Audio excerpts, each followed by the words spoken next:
शांति अपने दोनों बच्चों गुड्डू और गुड़िया को लेकर अपनी माँ के घर जा रही थी। गर्मियों की छुट्टियां शुरू हो गई थीं और उसके बच्चे हर साल की तरह अपनी नानी के घर जाने के लिए बहुत खुश थे।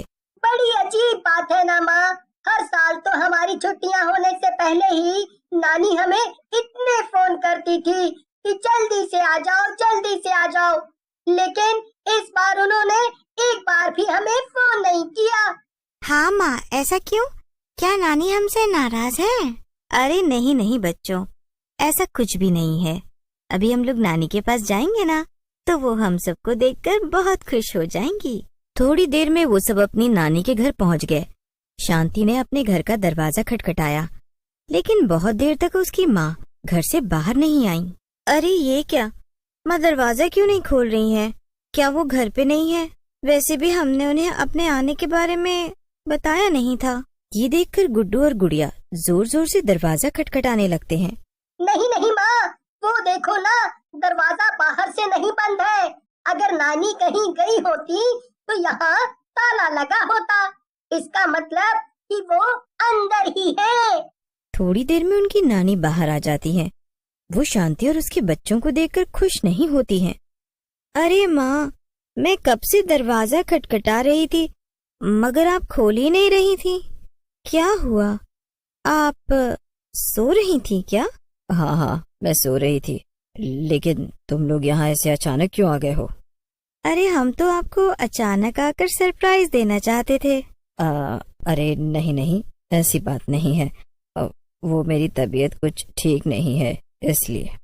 अब दरवाजे पर ही खड़ी रखोगी या अंदर आने को भी कहोगी माँ? इतना कहकर शांति और उसके बच्चे घर के अंदर आ जाते हैं। उनकी नानी बिना किसी से कुछ बात किए अपने कमरे में चली जाती है। माँ, कुछ तो गड़बड़ जरूर है। नानी को कुछ न कुछ तो हुआ है, वरना वो ऐसे बर्ताव नहीं करती। हाँ गुड़िया बेटा, अब तो मुझे भी कुछ अजीब सा लग रहा है। खैर तुम दोनों हाथ मुंह धो लो, मैं कुछ खाने को देती हूँ। शांति अपनी माँ के कमरे में जाती है और देखती है कि पूरे कमरे में बहुत गंदगी फैली हुई थी और उसकी माँ चुपचाप बिस्तर में लेटी हुई थी। ये सब क्या है माँ? आप तो कभी भी कमरे को इतना गंदा नहीं रखती थी, तो फिर ये अचानक से आपने इतनी गंदगी क्यों फैला रखी है? अरे मेरा घर है, मैं इसे जैसे चाहे रखूं, इससे तुझे क्या? ये क्या माँ, मैं इतने दिनों बाद आई हूँ और आप मुझसे ऐसे बातें कर रही हैं। देखो मेरी तबीयत कुछ ठीक नहीं है, अब तुम यहाँ से जाओ, बाद में आना। तो माँ, आपने कुछ खाना नहीं बनाया है क्या? क्यों, तूने मुझे आने से पहले बताया था क्या, जो मैं तेरे लिए 56 भोग बना के रखती? जा यहाँ से, मैंने कुछ नहीं बनाया है। शांति चुपचाप वहाँ से दुखी होकर चली जाती है। वो रसोई में जाकर अपने बच्चों के लिए कुछ खाना बनाने लगती है। न जाने माँ को क्या हो गया है, पहले तो उन्होंने कभी भी मुझसे ऐसे बात नहीं की। अगर उन्हें किसी बात की नाराजगी है तो मुझसे कहना तो चाहिए।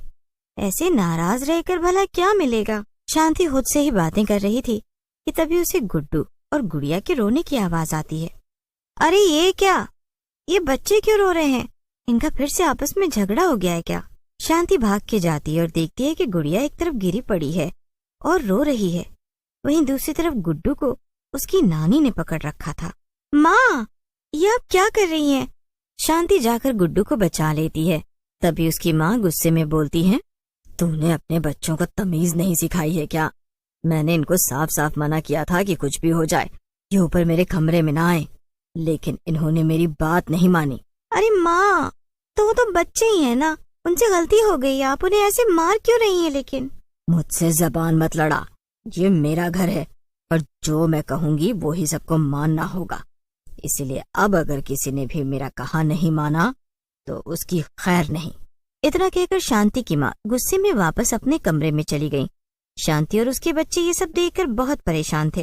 माँ, मुझे यहाँ नहीं रहना है, चलो हम वापस अपने घर चलते हैं। हाँ माँ, यहाँ से चलो। नहीं बच्चों, ऐसे नहीं बोलते। नानी माँ तुम दोनों से बहुत प्यार करती है ना, तो क्या वो तुम पे थोड़ा सा गुस्सा भी नहीं कर सकती? नहीं माँ, वो हमारी नानी माँ। ये तुम क्या कह रहे हो गुड्डू? गुड्डू की बात सुनकर शांति दंग रह जाती है। बेटा, मुझे भी कुछ समझ नहीं आ रहा कि तुम ये क्या कह रहे हो, जरा ठीक से तो समझाओ। माँ, मैं और गुड़िया खेल रहे थे और खेलते खेलते हमारी नानी के कमरे में चली गई थी। जब हम उसे लेने गए तो हमने देखा कि नानी के कमरे में एकदम अंधेरा था। फिर गुड़िया ने कमरे की लाइट जला दी और नानी वहाँ नहीं थी। क्या? तो फिर कहाँ थी? माँ, नानी की जगह कमरे में एक डरावनी सी चुड़ैल थी और वो छत की दीवार पर उल्टी लटक रही थी। क्या? हाँ माँ, और फिर हम दोनों वहाँ से चिल्लाकर भागे, लेकिन तभी कमरे से नानी बाहर आ गई और वो हमें मारने लगी। माँ, हमें पूरा यकीन है कि वो हमारी नानी नहीं है। बच्चों, अगर तुम दोनों सच कह रहे हो तो तुम्हें यहाँ नहीं रुकना चाहिए। यहीं पास में तुम्हारी बरखा आंटी का घर है ना, मैं तुम दोनों को वहाँ छोड़ाती हूँ। फिर मैं बरखा आंटी के साथ यहाँ आकर देखूंगी कि आखिर मामला क्या है। ठीक है माँ, लेकिन आप भी अपना ध्यान रखना। बरखा शांति के बचपन की दोस्त थी और वो उसके घर के पास में ही रहती थी। शांति बच्चों को बरखा के घर लेकर जाती है और उसे सब बता देती है। क्या बात कर रही हो शांति? अगर तुम्हारी माँ के अंदर सचमुच में कोई चुड़ैल घुस गई होगी तो हम क्या करेंगे? मुझे तो कुछ भी समझ नहीं आ रहा बरखा। अब मैं क्या करूं? कैसे बचाऊं माँ को? हमें जल्दी ही कुछ करना होगा, वरना वो चुड़ैल उन्हें छोड़ेगी नहीं। तभी बरखा का पति शांति से कहता है, शांति, वैसे मेरे हिसाब से हमें तुम्हारी माँ पर कुछ समय नजर रखनी चाहिए। शायद इससे हमें पता चल जाए कि वो चुड़ैल तुम्हारी माँ से क्या चाहती है। ऐसे हम वहाँ सीधे जाएंगे तो चुड़ैल हमें देख लेगी और हमें पता भी नहीं चल पाएगा कि वो क्या चाहती है। ठीक है, फिर चलो चलते हैं। बरखा, तुझे याद है ना कि मेरे घर के पीछे में खुफिया दरवाजा है जिससे हम आसानी से घर के अंदर जा सकते हैं और माँ को पता भी नहीं चलेगा। हाँ, याद है ना, जब भी हम देर तक पार्टी करके घर लौटते थे तब तो उसी दरवाजे से अंदर जाती थी ताकि आंटी को पता ना चल सके। हाँ, अब जल्दी से चलते हैं बरखा। ये हंसी मजाक करने का वक्त नहीं है। मुझे माँ की बहुत चिंता हो रही है, उनकी जान खतरे में है। शांति और बरखा शांति के घर चले जाते हैं। शांति फुसफुसाते हुए बरखा से कहती है, चलो बरखा, ऊपर चलते हैं माँ के कमरे में। हाँ, ठीक है, चलो, मगर बिल्कुल भी शोर मत करना। हमें चुपचाप जाकर पता करना पड़ेगा कि आखिर वहाँ हो क्या रहा है। वो दोनों अपनी माँ के कमरे तक पहुँचती हैं और तभी उन्हें कुछ आवाजें सुनाई देती हैं। एक आवाज काफी डरावनी थी और दूसरी आवाज शांति की माँ की थी। तुम्हें तो मेरा शरीर चाहिए था ना, तो ले लो, मगर तुम मेरे बच्चों को नहीं मार सकती। तुम बार बार उन्हें क्यों नुकसान पहुँचा रही हो? आखिर ये करके तुम्हें क्या मिल रहा है? नहीं, अब तो मैं उन्हें भी मारूंगी। वैसे भी एक बार मुझे तेरा शरीर मिल जाए फिर मैं बहुत ज्यादा ताकतवर हो जाऊंगी। बस आज रात तक का इंतजार है। आज रात को ही मेरी मौत हुई थी। अगर आज रात को ठीक उसी समय मैं तुझे मार दूं और तेरा शरीर ले लूं, फिर मुझसे ज्यादा ताकतवर और कोई चुड़ैल नहीं होगी। जैसे ही शांति ये सुनती है वो दरवाजा खोलकर अंदर पहुंच जाती है और अपनी माँ को रोक लेती है। नहीं माँ, तुम खुद को नहीं मार सकती। हम मिलकर इस चुड़ैल से लड़ेंगे, लेकिन तुम खुद को कुछ मत करना। तू और मुझसे लड़ेगी?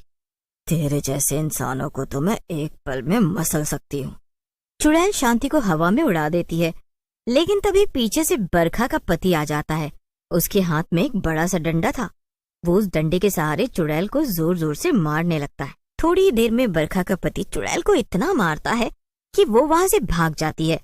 ऐसा करने से शांति और उसकी माँ उस चुड़ैल के चंगुल से आजाद हो जाती हैं। बरखा, अगर तुम और तुम्हारे पति आज नहीं होते तो आखिर मेरी माँ का क्या होता? मैं शायद उन्हें हमेशा हमेशा के लिए खो देती। और तो और ये चुड़ैल मुझे और मेरे बच्चों को भी मारना चाहती थी। तुम्हारा बहुत बहुत धन्यवाद बरखा। और सब कुछ पहले जैसा हो जाता है। गुड्डू और गुड़िया भी अपनी नानी से फिर से मिलकर बहुत खुश थे।